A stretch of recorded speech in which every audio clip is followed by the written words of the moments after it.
एक मुलाकात ऐसी शख्सियतों के साथ जिन्होंने दिया है अपने जीवन को एक नया मुकाम। रूबरू कराएंगे ऐसी कुछ हस्तियों के साथ एक खास शख्सियत के साथ मुलाकात जयदेव पटेल के साथ नंबर 1 इंडिया न्यूज पर। नमस्कार व्यूअर्स, मैं जयदेव पटेल और आप देख रहे हैं नंबर 1 इंडिया न्यूज। आपका एक बार फिर स्वागत है एक खास शख्सियत के साथ मुलाकात प्रोग्राम में।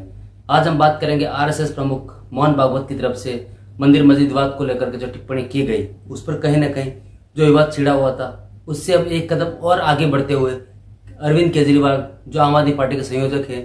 उन्होंने अब आरएसएस प्रमुख मोहन भागवत को एक चिट्ठी लिखी है, तो जिसमें बीजेपी को लेकर शिकायत की है, जिसमें कई मुद्दों पर बात की गई है कि क्या आरएसएस प्रमुख जो है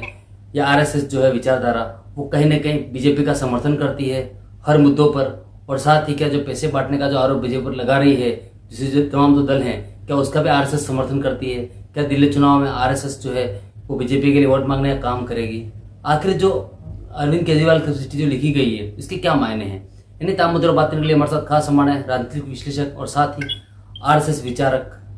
संजय उनियाल। संजय उनियाल जी, आपका बहुत बहुत स्वागत है आज हमारे प्रोग्राम में। नमस्कार जयदीप जी। नमस्कार आपको और आपके लाखों दर्शकों को नमस्कार जी। संजय उनियाल जी, आपसे हमारा पहला सवाल है कि अरविंद केजरीवाल की तरफ से आरएसएस प्रमुख को चिट्ठी लिख करके शिकायत करना बीजेपी के लिए, इसके क्या मायने आप देखते हैं? जयदीप, राष्ट्रीय Swayamsevak Sangh non political organisation है और एक पॉलिटिकल हेड, अगर आम आदमी पार्टी के कन्वीनर अगर किसी नॉन पॉलिटिकल पार्टी को, नॉन पॉलिटिकल स्टेक होल्डर को, नॉन पॉलिटिकल ऑर्गेनाइजेशन को एक लेटर लिख के, पत्र लिख के और पॉलिटिकल डिस्कशन करते हैं, तो पहली बात तो मुझे लगता है कि शायद ये बहुत ज्यादा बेमाना सा है। परंतु फिर भी उसको मैं एस्केप रूट देते हुए ये कहता हूं कि चलिए, क्योंकि सोशल ऑर्गेनाइजेशन है, हर चीज में पार्टिसिपेट करती है बढ़ चढ़कर, और क्योंकि फंडामेंटल राइट है वोट देने का सबको कॉन्स्टिट्यूशन में, और पॉलिटिकल पार्टी के लिए अपने व्यूज रखना संघ से भी कोई ऐसा नहीं है कि बिल्कुल ही नॉन टचेबल और टच मी नॉट वाला है विषय है। तो मुझे लगता है कि पहली बात और दूसरी बात को अगर सम्मिश्रित कर ले तो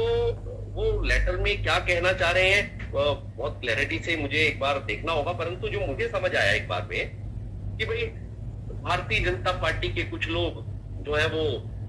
विंध्याचल और पूर्वांचल और कुछ वोट वाली और कुछ पैसे वाली, कुछ करप्शन वाली राजनीति करते हैं, तो संघ उससे कितना सहमत है? क्या मैं ठीक कह रहा हूँ जयदेव? लगभग ऐसे ही कहा है उन्होंने पत्र में जी।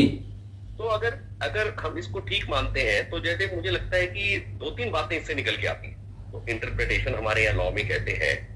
कि पहला सार तो ये नजर आता है कि शायद आज पॉलिटिकल एस्पेक्ट में, पॉलिटिकल कैनवास में, राजनीतिक परिप्रेक्ष्य में ये प्रूव हो चुका है कि राष्ट्रीय स्वयंसेवक संघ एक ईमानदार, नैतिकता से पूर्ण व लगातार निरंतर चलने वाले राष्ट्रवादी संगठन है, जो कि ना तो करप्शन को, ना ही किसी तरह की लेन देन को, ना पॉलिटिकल इनडिस्क्रिपेंसीज को टॉलरेट करने का मादा रखता है, और ना किसी को टॉलरेट करने देगा। और खासतौर से जब राष्ट्रीय स्वयंसेवक संघ को ये कहा जाता है कि अपने ही विचार परिवार का एक ऑर्गेनाइजेशन राष्ट्रीय स्वयंसेवक संघ का भारतीय जनता पार्टी है, तो एक बात तो इससे प्रूव हो जाती है जी। संजय उनियाल जी, अगर हम बात करते हैं अरविंद केजरीवाल की तरफ से आरएसएस प्रमुख को जो चिट्ठी लिखी गई है, उसमें जो शिकायतें की गई है, क्या आरएसएस प्रमुख जो है क्या अरविंद केजरीवाल की चिट्ठी के ऊपर गौर करेंगे? सवाल यही बड़ा है।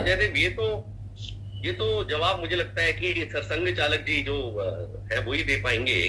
कि वो जवाब देना चाहते हैं, नहीं देंगे तो मैं नहीं कह पाऊंगा। परंतु मुझे लगता है कि राष्ट्रीय स्वयंसेवक संघ ने जो इतने वर्षों में अपनी तपस्या की है, विविध संगठन, अनुसांगिक संगठन जो खड़े कर दिए, और 3 बार जबरदस्त प्रतिबंधों के बावजूद एक निकल कर आए। 1948 में जब महात्मा गांधी जी की डेथ हुई, तो उस टाइम जो है तत्कालीन जो है प्रधानमंत्री, उन्होंने जवाहरलाल नेहरू जी ने तुरंत इन पर प्रतिबंध लगा दिया, और उस प्रतिबंध को आप हैरान होंगे, मैं भी एक पुस्तक देख रहा था, उस प्रतिबंध को बड़ी क्लैरिटी से संघ ने निकालते हुए आगे बढ़े। और पटेल उस टाइम गृह मंत्री थे। पटेल कहते हैं कि प्रतिबंध हटने के बाद श्री गुरु जी से पूछा, जब प्रतिबंध हट गया,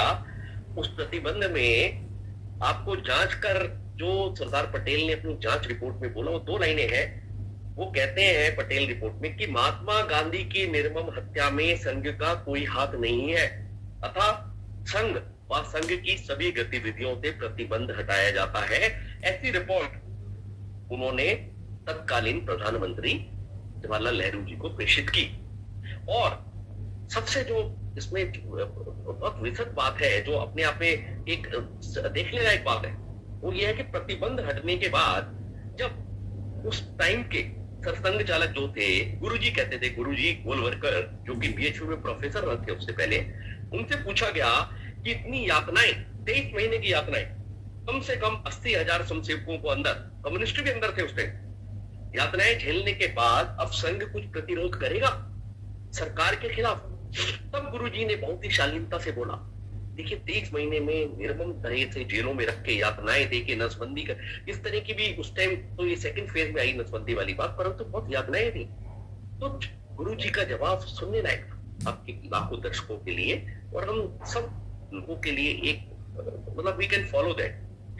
वो कहते हैं अगर दांतों के बीच में जीभ आ जाती है तो क्या दांतों को दोषी समझकर कुछ प्रतिकार किया जाता है क्या? ऐसे बड़े हृदय वाले थे सरसंघ चालक, द्वितीय सरसंघ चालक, ऐसे अनूठे संगठन के, कि जब दांतों के बीच में जीव आ गई तो क्या दांतों को तोड़ तो नहीं दिया जाता? तो वो भी हमारा पार्ट एंड पार्सल, वो भी परिवार का सदस्य है, वो भी देश के वासी हैं, उन्होंने अपना काम किया, परंतु हम उसको दांतों को तोड़ेंगे नहीं। जीव राष्ट्रीय स्वयंसेवक संघ को माना, जीव दब गई 2 दांतों के बीच में, तो हम दांतों के अगेंस्ट कोई एक्शन नहीं लेंगे। तो ऐसा वृद्ध, ऐसा विशाल हृदय रखने वाले man with a golden heart, उस टाइम सरसंघ चालक जी, गुरुजी लीड क्या करते थे आरएसएस को। द्वितीय, आपको ध्यान होगा कि दूसरा जो प्रतिबंध लगा जब 1955, 1975, 1977 तक लगातार स्वयंसेवकों को अंदर किया गया। उस टाइम इमरजेंसी लगाई गई और सारा जो है कानून ताक पे रख दिया गया इंदिरा गांधी जी द्वारा। उस टाइम जब 23 महीने के बाद, 21 महीने के बाद, मैंने पहले भी जिक्र किया, उस टाइम जब इमरजेंसी हटाई तब भी स्वयंसेवक बहुत नरम रहे, पर दुगनी गति से संघ का कार्य बढ़ा। और तीसरा तो जब आपको बताए बावरी ढांचा गिरा, जब उस टाइम जो है 1990 की बात है वो, उस टाइम बावरी ढांचे में 1989-90 में, उस टाइम जो है वो बावरी ढांचे को गिरने के बाद तीसरा प्रतिबंध लगा, तब भी दुगनी गति से सरसंघ चालक जी ने, उस टाइम के सरसंघ चालक जी ने संगठन को संभाला। किसी ने भी किसी तरह का रोष प्रकट नहीं किया, परंतु अपनी सारी एनर्जी पॉजिटिव तरफ लगाई और 52 अनुसांगिक संगठन तैयार कर दिए। आप हैरान होंगे कि वो अनुसांगिक संगठनों के जरिए आज इतना बड़ा संगठन वट वृक्ष बन गया। तो शायद केजरीवाल यही सोचते होंगे कि आज अगर सरसंघ चालक जी अगर जवाब देंगे तो शायद उनकी कुछ नीतियां, उनका एक बहुत बड़ा टेन्योर जेलों में बीता, करप्शन में बीता, रेड हैंडेड गए, ईडी में गए, एनफोर्समेंट डायरेक्टरेट के जरिए तो गए, सीबीआई, जनरल एफआईआर, उनके 8 मिनिस्टर्स, तत्कालीन 8 मिनिस्टरों के अगेंस्ट जो है आपने देखा चार्जशीट खुली हुई। तो ये सब बताता है कि शायद वो डाइवर्ट करना चाह रहे हैं टॉपिक को, इसीलिए उन्होंने सरसंघ चालक जी को लिखा। जी संजय उनियाल जी, आपसे हमारा एक आखिरी सवाल है कि क्या अरविंद केजरीवाल का आरएसएस प्रमुख मोहन भागवत जी को शिकायत भरा लेटर देना, क्या आरएसएस को बीजेपी के अगेंस्ट खड़े करने की एक प्लानिंग है दिल्ली विधानसभा चुनाव के मद्देनजर? हाँ नहीं, हाँ ये हो सकता है, हास्यास्पद है, पर आप क्योंकि पॉलिटिकल व्यक्ति हैं, पॉलिटिकल न्यूज को बहुत अच्छा इंटरप्रेट करते हैं जयदेव आप, तो ये एक हो सकता है स्कूल ऑफ थॉट रहा उनका। पर मुझे लगता है कि संघ को समझने के लिए 1936 में जब वर्धा का आपको पता है ट्रेनिंग प्रोग्राम चल रहा था आरएसएस का, तो उस टाइम डॉक्टर हेडगेवार ने महात्मा गांधी जी को, राष्ट्रपिता महात्मा गांधी जिनको विरोधी कहा जाता है, पूर्व विरोधी आरएसएस का, उनको इन्वाइट किया और वो वर्धा के शिविर में आए। उस टाइम जो है वो वर्धा के शिविर में आके जब बैठे, जब उनको भोजन कराया गया तो पड़ोस के स्वयंसेवक से नाम पूछा, उसने बताया मेरा नाम ये है। दूसरे स्वयंसेवक से पूछा मेरा नाम ये, तो उस टाइम जमुना लाल बजाज जी ने इनके साथ गए थे महात्मा गांधी के साथ वर्धा के शिविर में, तो उन्होंने कहा एक लघु भारत का दर्शन, जहां जात पात जिस सपना में अपने मन में संजो के चलता था, संघ ने वो सपना साकार कर दिखाया। ये वर्धा के शिविर में आके महात्मा गांधी जी ने कहा था, विच इज रिकॉर्डेड, और मैं इस पुस्तक में बता रहा हूँ आरएसएस का रहस्य, इसमें रिकॉर्डेड है सारा कुछ। तो आपको मैं मेन बात तो बता रहा हूँ कि शायद ये रीजन हो सकता है केजरीवाल का, पर मैं केजरीवाल जी को मैं सलाह दूंगा, सरसंघ चालक जी तो उनको जवाब देंगे जयदेव जी आपके माध्यम से, कि उनको एक बार आना पड़ेगा संघ चालक जी ने विज्ञान भवन वाले अपने कार्यक्रम में भी बोला था, डॉक्टर मोहन भागवत ने, कि जिसने संघ को देखना है, प्रकल्प दर्शन करने हैं, साक्षात दर्शन करने हैं, तो उसको संघ में एक बार आना पड़ेगा। जैसे महात्मा गांधी जी ने जाके वहां पर अपने विचार रखे, अंबेडकर जी ने अपने विचार रखे, और जब एकनाथ राणा डे ने जब विवेकानंद स्मारक, आप तो महाराष्ट्र के विवेकानंद स्मारक बनाया महाराष्ट्र से जाके केरला में, तो उस टाइम तमिलनाडु में, तो उस टाइम आप सोचिए कि उस टाइम उसको 8 साल में पूरा कर दिखाया विवेकानंद स्मारक को। विवेकानंद जी का एक अविस्मरणीय स्मारक जो वहां जाता है वो देख पाता है। और उसके इनॉग्रेशन में राजेंद्र प्रसाद और इंदिरा गांधी जी जब प्राइम मिनिस्टर थी स्वयं उसके अनावरण में आई, जबकि उसको बनाने का श्रेय राष्ट्रीय स्वयंसेवक संघ के राणा डे थे, एकनाथ राणा डे, उनको जाता है, जो कि एक प्रचारक थे। तो संघ हमेशा जो है कॉमन प्लेटफॉर्म पर लोगों को लाकर अपने काम से, अपने लगातार किसी भी तरह के सेवा कार्यों को खड़ा करके और हर क्षेत्र में जाकर एंटर करके वो इस तरह के कार्यों को प्रतिचिह्नित करता रहा है, एस्टैब्लिश करता रहा है। तो मैं आपको सिर्फ एक बात और बनाना चाहता हूं कि आज राष्ट्रीय स्वयंसेवक संघ के एबीवीपी, वीएचपी, क्रीड़ा भारती, संस्कृत भारती, भारतीय मजदूर संघ, विवेकानंद स्मारक, सेवा भारती, भारतीय विकास परिषद, आरोग्य भारती, भारतीय किसान संघ, और ये वो सब संगठन है जिसके मैंने 8-10 नाम बताए आपको, जो कि अगर सबसे बड़ा कोई संगठन स्टूडेंट्स के क्षेत्र में है तो आप मेंबरशिप ड्राइव में देखेंगे तो वो अखिल भारतीय विद्यार्थी परिषद है। अगर भारतीय मजदूर संघ, जो कभी एआई ऑल इंडिया जो है ना वो कम्युनिस्टों का संगठन था जिसको कांग्रेस ने बनाया था,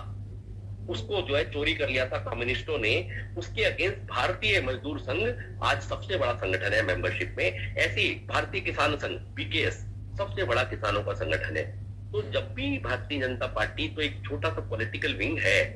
अगर कभी भी राष्ट्रीय स्वयंसेवक संघ का कोई विचार परिवार जिस भी क्षेत्र में गया उस क्षेत्र में उसने अपने झंडे गाड़े और सबसे बड़ी मेंबरशिप ड्राइव करके उसको तैयार किया। तो राष्ट्रीय स्वयंसेवक संघ को जानना है तो आदरणीय केजरीवाल जी, जयदेव जी के नंबर 1 इंडिया न्यूज प्लेटफॉर्म से मैं आपके लिए आह्वान कर रहा हूं कि आप किसी भी एक शाखा में आए,